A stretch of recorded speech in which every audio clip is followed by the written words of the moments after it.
Zero से शुरुआत करके फिर आप अपना करियर बना सकते हैं। आप सोचे मैं एसईओ भी उतना ही अच्छा कर लूं, मेरे को गूगल एड्स सीखने के लिए भी कोई प्रोजेक्ट दे दे कंपनी के अंदर, वो आपको नहीं देंगे। अब मान लिया कि दिसंबर उनका एडमिशन सीजन नहीं है और वो हमसे कह रहे हैं कि जैसी जैसी लीड्स आपने जुलाई में लाकर दी थी उतनी ही नंबर ऑफ लीड्स हमें दिसंबर में भी जनरेट करके दीजिए। ये पॉसिबल नहीं है। आप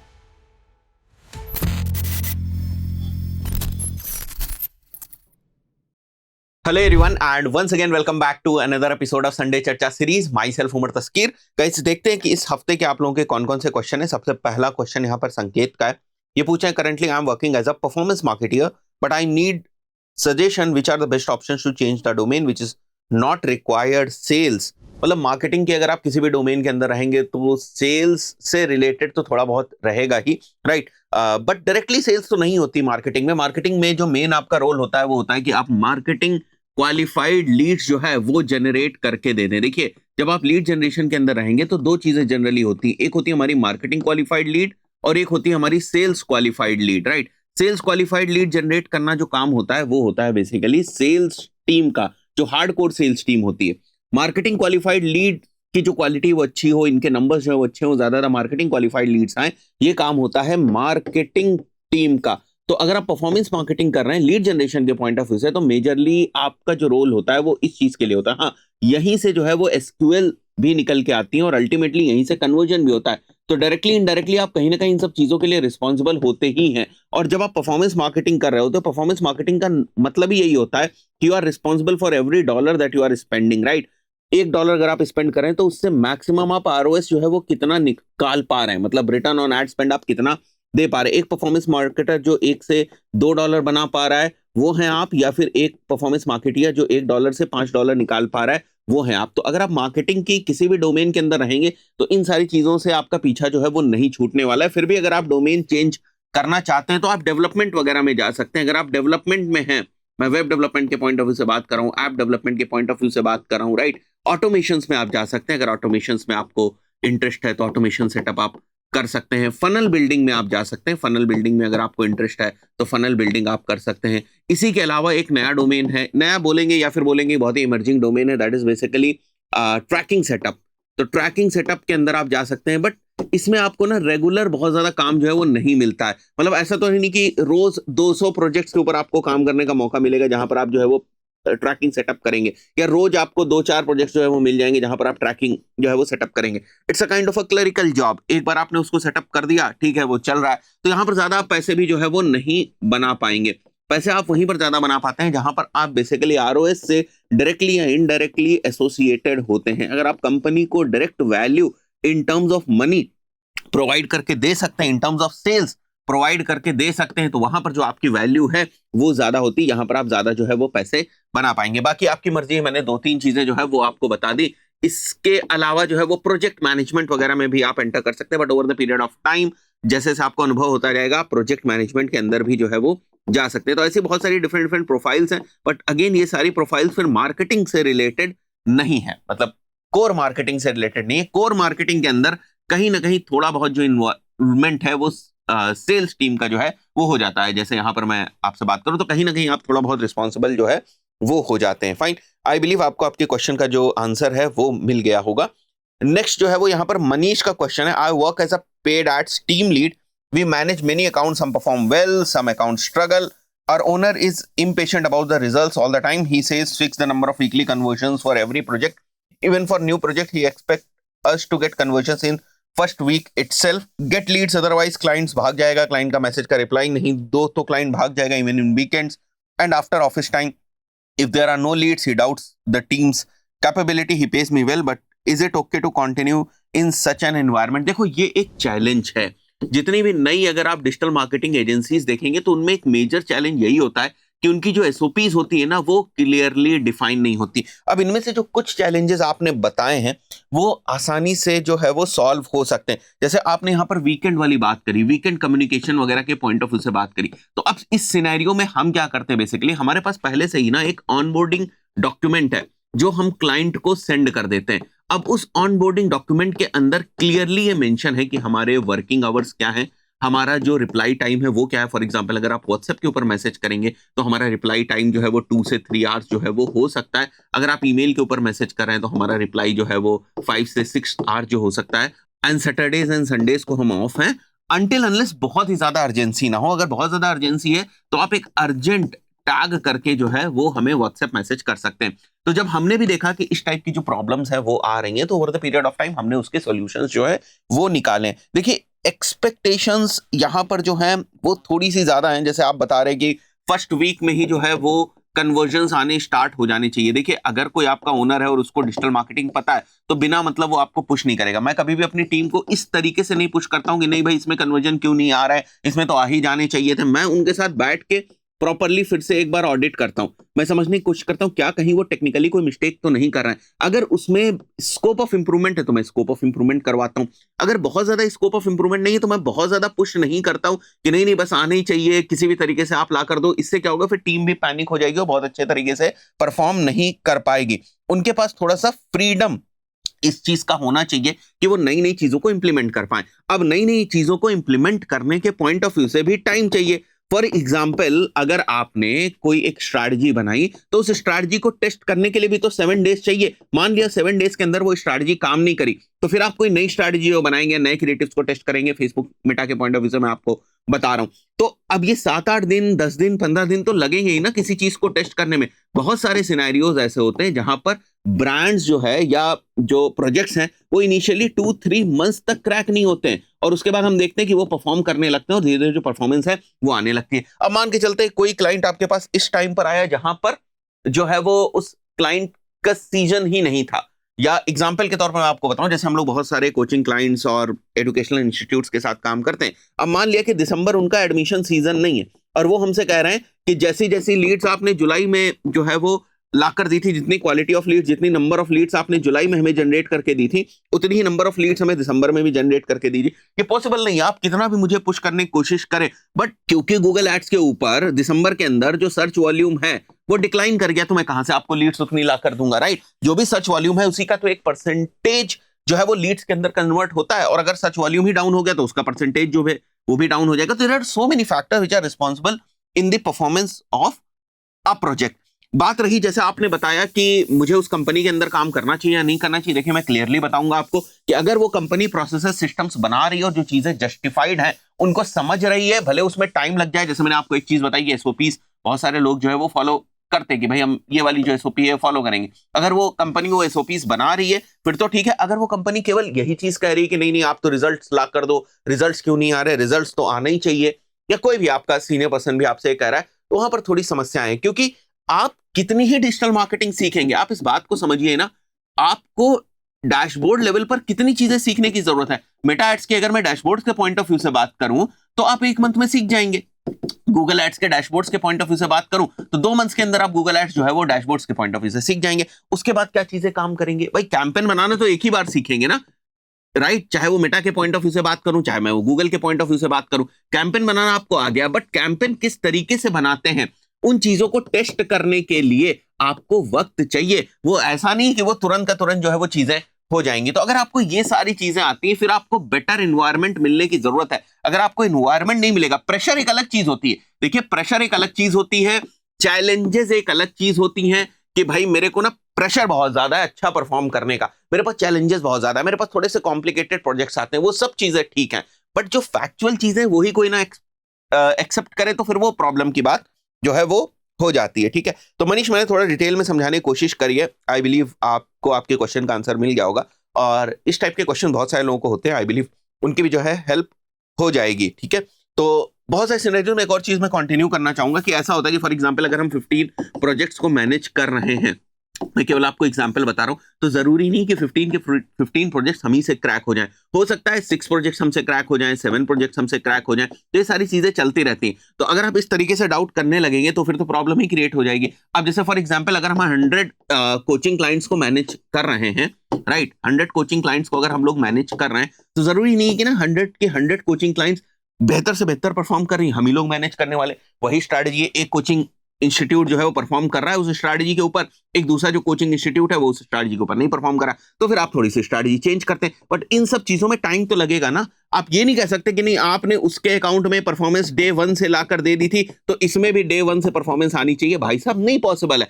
इस बिजनेस के वेरिएबल्स अलग हैं, बिल्कुल सेम बिजनेस नहीं हो सकता। बहुत सारे लोग बोलते हैं कि नहीं नहीं हमारा उनसे अच्छा है, हमारी सर्विसेज अच्छी है, हमारा प्रोडक्ट अच्छा है, सब कुछ ठीक है, बट अभी उसका मार्केट फिट नहीं टेस्ट हुआ है। आप कह रहे हो ना अच्छा है, बट जब तक लोग उस पर रिस्पॉन्स नहीं करेंगे तब तक हम नहीं कह सकते कि वो प्रोडक्ट या वो सर्विस जो है वो अच्छी है। तो इस टाइप की चीजें एक्सपेक्ट करना फिर तो क्या फ्रस्ट्रेशन ही होगा और आप बहुत ज्यादा प्रेशर में बहुत अच्छा परफॉर्मेंस कर नहीं पाएंगे। स्ट्रैटेजीज वगैरह चेंज होती रहती हैं। आई बिलीव ये चीज आपको समझ में आई होगी।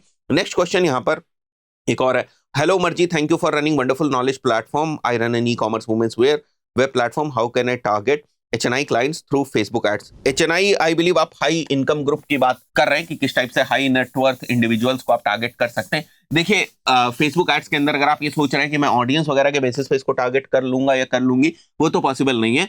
एग्जाम्पल के तौर पे अगर आपने ये टारगेट किया कि भैया मेरे को उन लोगों को टारगेट करना है जिनको लग्जरी आइटम्स जो हैं वो पसंद है, तो वो एक भाई साहब 15 साल का बच्चा भी हो सकता है, 15 इयर्स का बच्चा भी हो सकता है जिसने कोई लग्जरी ब्रांड को लाइक करके रखा हो या लग्जरी ब्रांड्स के पेजेस के ऊपर बहुत ज्यादा इंटरेक्ट करता हो या उससे रिलेटेड बहुत ज्यादा चीजें सर्च करता है, उसको लग्जरी कार्स बहुत ज्यादा पसंद हो तो लग्जरी कार से रिलेटेड जो है वो चीजों को सर्च करता रहता है। इसका मतलब ये नहीं है कि अगर आप उसको कोई बहुत ही हाई वैल्यू का जो प्रोडक्ट है वो सेल करना चाहते हैं तो वो बाई कर लेगा। तो इस तरीके की अगर आप ये सोच रहे हैं कि कोई डायरेक्ट आपको ऐसी टारगेटिंग मिल जाएगी मेटा के अंदर और उसके बेसिस पर आप जो है वो सेल्स कर पाएंगे, उस टाइप के ही आप इंडिविजुअल्स को ढूंढ पाएंगे, ऐसा बिल्कुल नहीं है। देखिए आपको थोड़ा सा क्रिएटिव के लेवल पर ही प्ले करना पड़ेगा। जिस वक्त आप क्रिएटिव्स क्रिएट कर रहे हैं, जिस वक्त आप अपने वीडियोस बना रहे हैं, उसी वक्त आपको वीडियोस के थ्रू ही इस टाइप का मैसेज देना पड़ेगा कि फॉर एग्जांपल अगर आप किसी भी चीज को 8,000 रुपीज में बेच रहे हैं या 80,000 रुपीज में बेच रहे हैं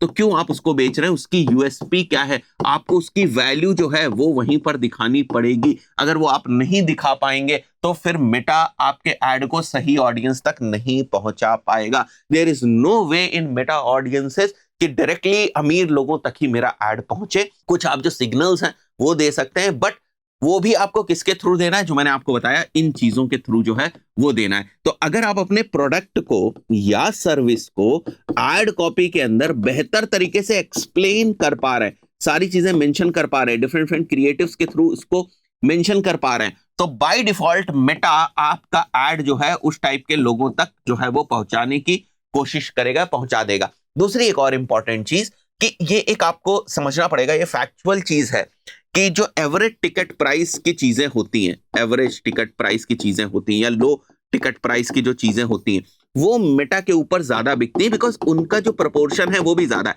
एग्जाम्पल के तौर पे मेरे सामने एक टी शर्ट आती है, अगर उस टी शर्ट की कीमत 5,000 रुपए है तो शायद मैं लेने में एक बार सोचूं, लेकिन अगर उसी चीज की कीमत जो है वो 1,000 रुपए है तो हो सकता है मैं तुरंत का तुरंत जो है वो यूपीआई करके उस चीज को बाई कर लूं। मैं ही नहीं, मेरे जैसे बहुत सारे लोग, तो इसके लोग ही बेसिकली कम है और इसके जो लोग हैं वो ज्यादा, इसलिए यहां पर सेल्स आपको ज्यादा देखने को मिलती है और यहां पर सेल्स कम देखने को मिलती है। बट इसका मतलब ये नहीं है कि कोई स्पेशल तरीका है इसको टारगेट करने का या मेटा के अंदर कोई फीचर है जिसके थ्रू हम इन लोगों तक पहुंच सकते। इट्स ओनली योर क्रिएटिव या वीडियो जिसके बेसिस पर आप जस्टिफाई करने की कोशिश करोगे कि आप इस प्राइस टैग पे इस प्रोडक्ट को क्यों सेल करने की कोशिश कर रहे हैं। यहीं पर गेम है। मैं फिर से कह रहा हूं आपको बहुत ज्यादा ऑडियंसेस वगैरह के चक्कर में आपको पढ़ने की जरूरत नहीं है, ठीक है। आई बिलीव ये चीज आपको क्लियर हो गई होगी। एक और question, I want to start posting on LinkedIn to attract potential employers and clients.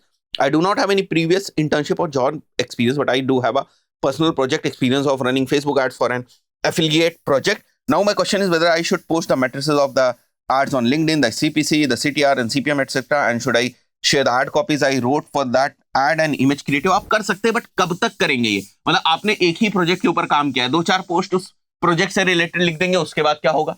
तो कॉन्टिन्यूअस कंटेंट आप किस तरीके से वहां पर डालेंगे? तो इसके लिए आपके पास कॉन्टिन्यूअस वर्क जो है वो होना चाहिए और इस टाइप का काम ना बहुत सारे लोग ऑलरेडी कर रहे हैं। तो सबसे पहले आप देखें कि अगर आपके पास वक्त है, आप करना चाहते हैं, तो आप ऐसी जगह काम करें जहां पर जॉब टाइप से आप काम कर सकते हैं या इंटर्नशिप टाइप से आप काम कर सकते हैं, जहां पर आपको मल्टीपल चीजें करने को मिले। जब आप मल्टीपल चीजें करेंगे तो वहां से आपके पास जो है वो एक्सपीरियंस जो है वो आएगा और उस एक्सपीरियंस के बेसिस पर आप रेगुलरली लिंक्डइन के ऊपर पोस्ट जो है वो कर सकते हैं। अभी तक आपने एक प्रोजेक्ट किया है, चलिए एक प्रोजेक्ट की अगर आप केस स्टडी डालना भी चाहते हैं तो डाल देंगे, बट कितनी पोस्ट हो पाएंगी? वही मैंने आपको स्टार्टिंग में बताया, 2-3 पोस्ट आपने डाल दी, उसके बाद आप क्या करेंगे फिर? राइट, फिर फंस जाएंगे आप, फिर आगे की चीज कैसे डालेंगे? और क्या 2-3 पोस्ट के बेसिस पे आपको कोई प्रोजेक्ट दे देगा, और प्रोजेक्ट दे भी दिया और आप हो सकता है उसको ना क्रैक कर पाए? तो अभी तो आपको ये वे फाइंड करना है कि किस टाइप से मेरे को रेगुलर जो है वो काम मिले, काम सीखने को मिले, मैं बहुत ज्यादा काम करूं और उससे मैं एक्सपीरियंस लूं, और उसके बाद मैं लिंक्डइन वगैरह पे पोस्ट करना चाहता हूं, आउटरीच करके